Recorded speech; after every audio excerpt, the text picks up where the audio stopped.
નમસ્કાર. ધોરણ 11ના વિદ્યાર્થી મિત્રો, ભૂગોળ વિષયમાં પ્રકરણ 10 પવનની અંદર આપણે દબાણ પટ્ટા વિશે અભ્યાસ કરવાનો છે. તમને એમ થતું હશે કે આ દબાણ પટ્ટા શું છે, પણ પૃથ્વી સપાટી ઉપર જે હલકું ને ભારે જે દબાણ રચાય છે એ દરેક જગ્યાએ સરખું નથી હોતું, અલગ અલગ પ્રકારનું હોય છે.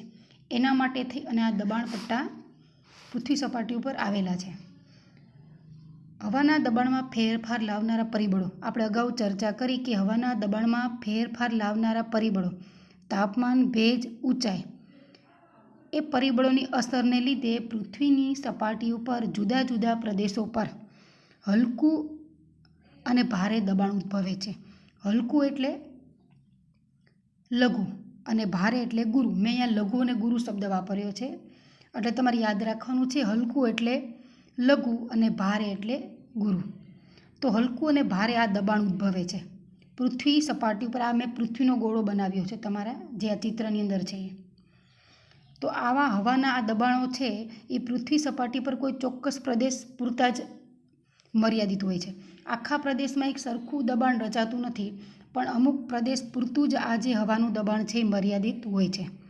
તો એના માટે થઈ અને મેં એક ચિત્ર દોરેલું છે. એની અંદર મેં જે આ પટ્ટા જે લીટા બનાવ્યા છે ને એ અક્ષાંશ વૃત્તો છે. 90 ઉત્તર અને 90 દક્ષિણ એમ અક્ષાંશ વૃત્તો પટ્ટા પૃથ્વીના ગોળાઓ પર જે આડા લીટા છે ને અક્ષાંશ વૃત્તો કહેવાય. તો 70, 60, 30, 20 ઉત્તર દક્ષિણ મેં એવું લખ્યું છે એ અક્ષાંશ વૃત્તો છે. એ તમારે યાદ રાખવાનું છે. મેં લખ્યું નથી પણ તમારે એટલું યાદ રાખવાનું જ છે, અક્ષાંશ વૃત્તો કહેવાય. તો પહેલાં આપણે સૌ પ્રથમ એ જોઈએ કે પૃથ્વીના ગોળાના બે ભાગ પડે છે, ઉત્તર ગોળાર્ધ અને દક્ષિણ ગોળાર્ધ. ઉપર મેં ઉ લખ્યું છે, નીચે દ લખ્યું છે. ઉત્તર ગોળાર્ધ અને દક્ષિણ ગોળાર્ધ બેવા ભાગ પડે છે, અને બેયને ભાગ પડતું વચ્ચે કોઈ હોય તો વિષુવવૃત્ત પ્રદેશ છે. તો વિષુવવૃત્ત પ્રદેશ છે ત્યાં લઘુદાબ પટ્ટ છે. લઘુ એટલે હલકું, હવાનું દબાણ હલકું રચાય છે. ક્યાં? તો કે વિષુવવૃત્ત પ્રદેશ ઉપર હવાનું હલકું દબાણ રચાય છે અને ત્યાં સતત ગરમ પવનો વાય છે. તો કઈ રીતે? પહેલાં આપણે એ જોઈએ કે આ વિષુવવૃત્ત પ્રદેશ છે એ 10 અક્ષાંશ વૃત્તો વચ્ચે વિસ્તરેલો છે. 5 ઉત્તર અને 5 દક્ષિણ એમ કરીને 10 અક્ષાંશ વૃત્તો વચ્ચે વિષુવવૃત્ત પ્રદેશ આવેલો છે. તો વિષુવવૃત્ત પ્રદેશ છે એ બરાબર સૂર્યની સામે છે, એટલે સૂર્યના કિરણો ત્યાં કેવા પડે છે? 12 માસ લગભગ લંબ પડે છે. પણ અમુક ઋતુમાં ઠંડા, ક્યારેક શિયાળો હોય ત્યારે થોડું કે અમુક ઋતુમાં ક્યારેક લંબ ન પડતા હોય, પણ લગભગ મોટા ભાગે લંબ પડે છે. તેથી ત્યાં સૂર્યઘાત 12 માસ વધુ મળે છે. તેથી ત્યાં સૂર્યના કિરણો સતત 12 માસ મળે છે, ખૂબ મળે છે. પરિણામે અહીં હવા એકધારી ગરમ. એકધારી હવા કેવી હોય છે? એકદમ હવા ગરમ હોય છે. અને ગરમ હવા હોય એટલે હવા કેવી હોય? પાતળી હોય. પાતળી હવા હોય એટલે ખૂબ મોટા પ્રમાણમાં વિસ્તરે, અને એ હવા વિસ્તરી અને ઉપર ચડે. ઉપર ચડે છે એટલા માટે ત્યાં હવાનું દબાણ હલકું રચાય છે, કારણ કે હવા ગરમ છે. ગરમ હવા કેવી હોય? હલકી હોય, પાતળી હોય, અને હવા ખૂબ ઉપર સુધી પણ ચડી જાય છે. આપણે અગાઉ ચર્ચા કરી હતી જ, હવા જો પાતળી હોય, હલકી હોય તો ઉપર સુધી ચડી જાય, પણ જો હવા ઘાટી હોય તો નીચે સુધી જ રહે. તો અહીંયા અને પાછું ત્યાં અતિશય ભેજ હોય છે, કારણ કે સૂર્યના કિરણો સીધા પડે એટલે ત્યાં સમુદ્રનું પાણી પણ ગરમ થાય. ગરમ થાય એટલે બાષ્પીભવન થાય અને ભેજનું પ્રમાણ વધે. એટલે વિષુવવૃત્ત પ્રદેશમાં ગરમી પણ એટલી પડે અને વરસાદ પણ વધારે પડે છે. તો અહીંયા એટલા માટે વિષુવવૃત્ત પ્રદેશમાં જે હવાનું દબાણ કેવું રચાય છે? હલકું રચાય છે. એટલે વિષુવવૃત્ત પ્રદેશનો જે પટ્ટો છે એને લઘુદાબ પટ્ટ કહેવાય છે. થઈ ગયું એટલું? હવે એના પછી આપણે જોઈએ કે 20 દક્ષિણ અક્ષાંશ વૃત્તો અને 30 સેલ્સિયસ દક્ષિણ અક્ષાંશ વૃત્તો જે પૃથ્વીના ગોળાનો દક્ષિણ ભાગ છે એની પહેલાં વાત કરીએ. તો અહીંયા એક મેં પટ્ટો દોર્યો છે, અયનવૃત્તીય ગુરુદાબ પટ્ટ. અયનવૃત્તીય ગુરુદાબ પટ્ટ એવો પટ્ટો છે કે 20 થી 30 અક્ષાંશ વૃત્તો વચ્ચે આવેલો છે. અહીંયા વિષુવવૃત્તના લઘુદાબ પટ્ટની પાતળી હવા અને ધ્રુવીય પ્રદેશ ગુરુદાબ પટ્ટની હલકી હવા બંને અહીંયા ભેગી થાય છે અને તેથી હવાનું દબાણ અહીંયા ભારે રચાય છે. એટલા માટે ત્યાં શું લખ્યું છે? ગુરુદાબ પટ્ટ. અને હવા ત્યાં એકત્રિત થાય છે અને બંને વૃત્તો પરથી ત્યાં હવા ભેગી થાય, પણ ત્યાં ઠંડી હવા વધારે એને મળે છે.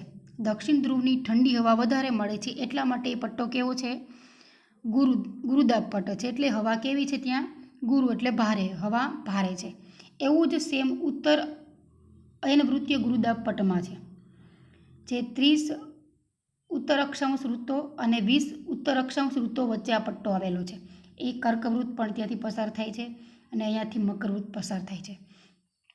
તો એ પટ્ટાની અંદર પણ એવું જ થાય છે કે ઉત્તર ધ્રુવની ઠંડી હવા અને વિષુવવૃત્તની ગરમ હવા બંને હવા ભેગી થાય છે, એકત્રિત થાય છે અને તેથી હવાનું કેવું દબાણ રચાય છે? ભારે દબાણ રચાય છે. એટલે હવા કેવી હોય છે? ભારે હોય છે, ઘાટી હવા હોય છે. ઘાટી હવા હોય એટલે ઉપર ચડી શકતી નથી, વધારે વિસ્તારમાં વિસ્તરી શકતી નથી, ખાલી માત્ર નીચે જ રહે છે. એટલા માટે એ પટ્ટાની અંદર હવાનું દબાણ કેવું હોય છે? ભારે હોય છે, ગુરુ હોય છે. એટલે એ ગુરુદાબ પટ્ટ એને કહે છે. હવે અયનવૃત્તીયનું પતી ગયું. હવે એના પછી આપણે જોઈએ, હું ચક્રવાત મેં લખ્યું છે એની વિશે હું છેલ્લે ચર્ચા કરીશ. હવે આપણે જોઈએ દક્ષિણ ધ્રુવીય ગુરુદાબ પટ્ટ અને ઉત્તર ધ્રુવીય ગુરુદાબ પટ્ટ. હવે આ બંને પટ્ટા કેવા છે? 60 દક્ષિણ અક્ષાંશ વૃત્તો અને 70 દક્ષિણ અક્ષાંશ વૃત્તો, અને ઉત્તર ગોળાર્ધમાં 70 ઉત્તર અક્ષાંશ વૃત્તો અને 60 ઉત્તર અક્ષાંશ વૃત્તો વચ્ચે આ પટ્ટા આવેલા છે. હવે એ પટ્ટા કેવા છે? એ પટ્ટા ઉપર સૂર્યના કિરણો કેવા પડે છે? ત્રાંસા પડે છે. તો સીધા શા માટે નથી પડતા? તો સીધા એટલા માટે નથી પડતા કે આ પૃથ્વીના ગોળાની નીચેનો ભાગ છે અને ઓલો ઉપરનો ભાગ છે. એટલા માટે સૂર્યના કિરણો, સૂર્ય તો સામે છે એટલે સૂર્યના કિરણો ક્યાં વધારે પડે? વિષુવવૃત્તમાં પડે. અહીંયા જે પડે છે કેવા કિરણો થઈ જાય છે? ત્રાંસા થઈ જાય છે. ત્રાંસા થઈ જાય છે એટલે ત્યાં 12 માસ ઠંડી હોય છે. સૂર્યના કિરણો ક્યારેક તો પડતા પણ નથી, ખૂબ ઓછા પડે છે. એટલા માટે ત્યાં ઠંડીનું પ્રમાણ ખૂબ વધારે હોય છે અને 12 માસ ત્યાં બરફ જ હોય છે. અને દક્ષિણ ધ્રુવીય અને ઉત્તર ધ્રુવીયના અમુક પ્રદેશો એવા છે કે તે 12 માસ બરફથી છવાયેલા પ્રદેશો છે. અને અહીંયા ભેજનું પ્રમાણ પણ હોતું નથી, ભેજનું પ્રમાણ તો હોતું જ નથી. એટલા માટે હવાનું કેવું દબાણ રચાય છે? ભારે દબાણ રચાય છે. કારણ કે હવા કેવી હોય છે? ઘાટી હોય છે, એકદમ ઘટ હવા હોય છે. હવે તમને ખબર જ છે કે શિયાળાની અંદર આપણી જે હવા કેવી હોય છે? ઘાટી હોય છે. કેમ ખબર પડે? તો આપણે ખબર જ છે, ઘણીવાર ધુમ્મસ આવે તો આગળ કાંઈ દેખાતું નથી હોતું, એક જાતની હવા જ છે, ઘાટી હવા છે. એ ધુમ્મસ એટલા માટે બને છે કે ઠંડીના કારણે અને શિયાળાની લાંબી રાત્રિના કારણે. તો એ હવા કેવી હોય છે? શિયાળામાં પણ આપણે ત્યાં હવા ઘાટી હોય છે અને ત્યારે હવાનું કેવું દબાણ હોય છે? ભારે દબાણ હોય છે. તો હવે આ જે ધ્રુવીય પ્રદેશોની વાત થઈ ગઈ. હવે આપણે એક વચ્ચેનું આવેલું છે ચક્રવાત. કદાચ તમારી ચોપડીની અંદર આ ચિત્ર દોરેલું છે એ આના કરતાં થોડુંક જુદું છે, મેં મારી રીતે બનાવેલું છે. હવે આપણે જોઈએ ચક્રવાત એની અંદર નથી, પણ મેં ચક્રવાતને પણ અહીંયા લીધું છે. ચક્રવાત એટલે વાવાઝોડું થાય.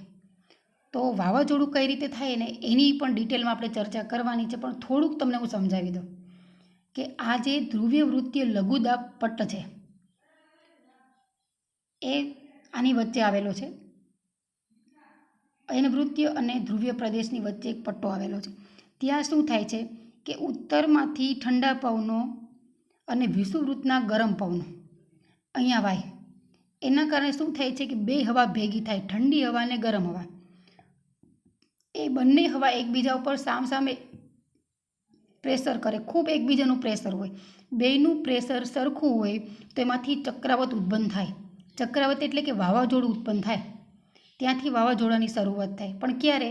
બે હવાનું દબાણ પ્રેશર સરખું જ છે, બે એકબીજાને સરખા ધક્કા મારે ત્યારે વાવાઝોડું ઉત્પન્ન થાય એટલે એને ચક્રાવત કહેવાય. ચક્રાવત એટલે માટે કહેવાય કે ચક્રે ચડતી હવા છે.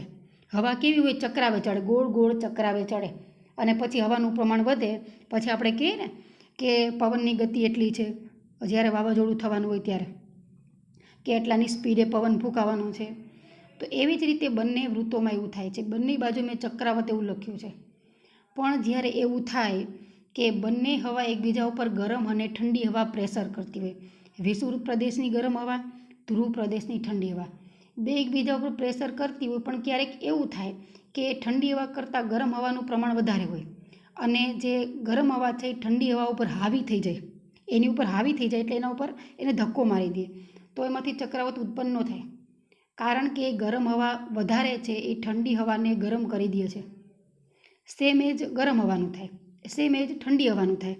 ઠંડી હવા અને ગરમ હવા બે એકબીજા સામસામે ટકરાય, એકબીજાને પ્રેશર કરે, ધક્કો મારે, પણ ત્યારે ગરમ હવા કરતાં ઠંડી હવા વધારે હોય તો જે ગરમ હવા ઉપર ઠંડી હવા હાવી થઈ જાય છે, તો ગરમ હવાને ઠંડી પાડી દે છે, તો ત્યારે પણ ચક્રાવાત થતો નથી. પણ બંનેનું પ્રેશર, બંનેનું દબાણ વધારે હોય તો ચક્રાવાત ઉત્પન્ન થાય. ચક્રાવાત એટલે કે ચક્રે ચડેલી હવા, ગોળ ગોળ ચક્રાવાત ચડે. અને આ ચક્રાવાત વિશે પણ આપણે ડિટેલમાં ચર્ચા કરીશું, પણ જ્યારે આપણે ચક્રાવાતનો મુદ્દો આવશે ત્યારે. મિત્રો, આ મેં તમને સમજાવ્યું, આ ખૂબ તમારે કાયમ માટે યાદ રાખવા જેવું છે. આ મુદ્દો આપણે જે આપણા અભ્યાસક્રમમાંથી નીકળી ગયો છે, તો એ મેં તમને ખૂબ સારી રીતે સમજાવ્યો છે.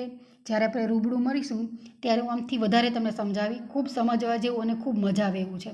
આપણે ખૂબ અંદર ડિટેલથી સમજીએ, ધ્યાન દઈને સમજીએ તો ખૂબ સહેલું છે.